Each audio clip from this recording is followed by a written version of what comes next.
The 5 Project Management Process Groups by Team 3.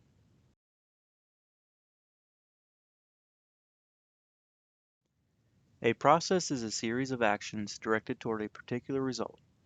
Project management process groups progress from initiating activities to planning activities, executing activities, monitoring and controlling activities, and closing activities. Team 3 believes in the importance of knowing, developing, and applying the 5 project management process groups. This video presentation aims to inform those interested in each process management category through clear and concise explanations and examples. Here are the team members for Team 3.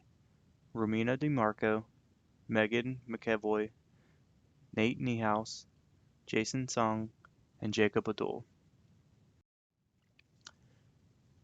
In this video, we will talk about the 5 project management process groups. We will define each group, and we will talk about deliverables from each group. Here are the 5 project management process groups: initiating phase, planning phase, executing phase, monitor and controlling phase, and closing phase. Before I talk about each phase in detail, here is a snapshot of time taken for each phase. As you can see, the executing phase takes most of the project's time. The second most time-consuming phase is the planning phase. The bulk of the work for the project will be done in these 2 phases. The first phase we will talk about is the initiating phase.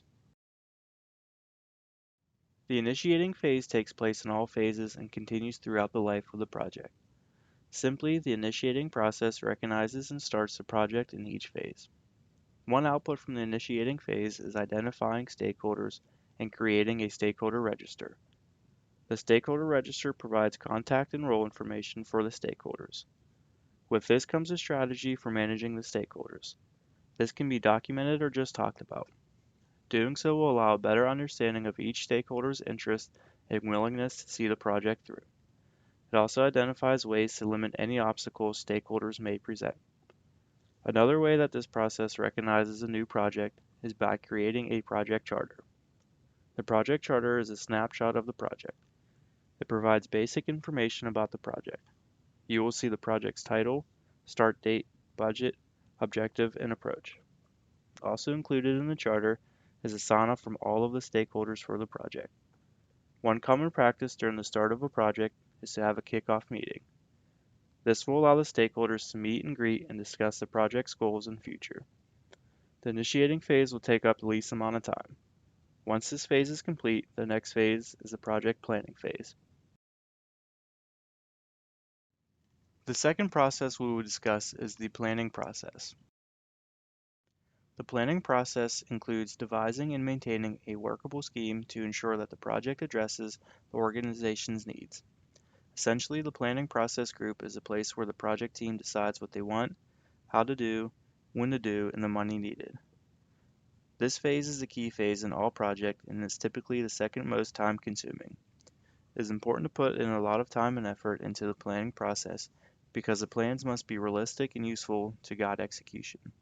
The planning process group covers all areas of project management and is one group that is revisited during various phases of the project. As shown in the table, the planning process group has processes from each knowledge area. The table provides you with an overview of the project management knowledge areas and processes according to the PMBOK guide. While each project will have different outputs based on the organization's needs, this table provides you with examples of the potential planning documents. After the planning process is the execution process. The executing process is the third phase in the project lifecycle. The executing process includes coordinating people and other resources to carry out the various plans and create the products, services, or results of the project or phase. During this phase, the project team executes the tasks as described in the project plans, processes, and procedures. This phase is usually the longest phase in the project lifecycle, and it typically requires the most resources and energy.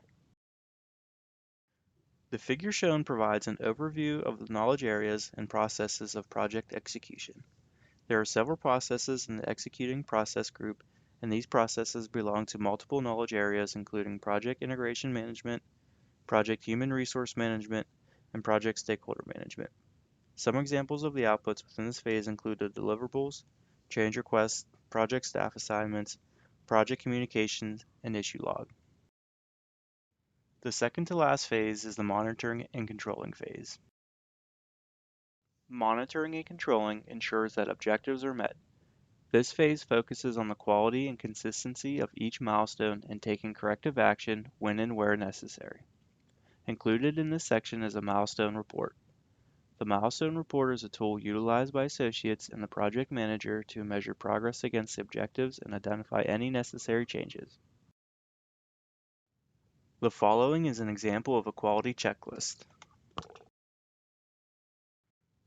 The last of the 5 phases is the closing phase. The project closing phase is the 5th and last phase in the project lifecycle. In this phase, we will formally close our project and then report its overall level of success to our sponsor. The outputs of this process are final product, service to result transition, and organizational process assets update. While the former output can be deduced, the latter output is more complex. It involves capturing all project artifacts such as the project management plan, risk register, and stakeholder register. It will include formal documentation on the completion or termination of the project. The project manager will need to review the contract and the customer acceptance documentation. A key activity that takes place during this process is the lessons learned are identified and documented. Future projects may use these lessons and avoid project failure. Hence, projects need to be closed properly. To succeed in this, ensure that the team appreciates the problems that they faced. The lessons learned are not only for reviewing the problems faced, but makes team members retrospect on their successes.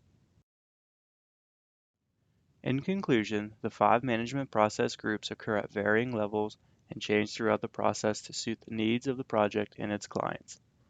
Organization and communication are key to keeping each process on time and within budget. Although this may sound easy, in reality many times it is difficult to achieve. Upon the completion of each project, a lessons learned discussion is held to gather ideas of what worked and what did not in order to improve upon the next project's outcome. As we bring our presentation to a close, we once again thank you for giving us this opportunity. We would welcome the opportunity to return to present another project in the near future. Thank you.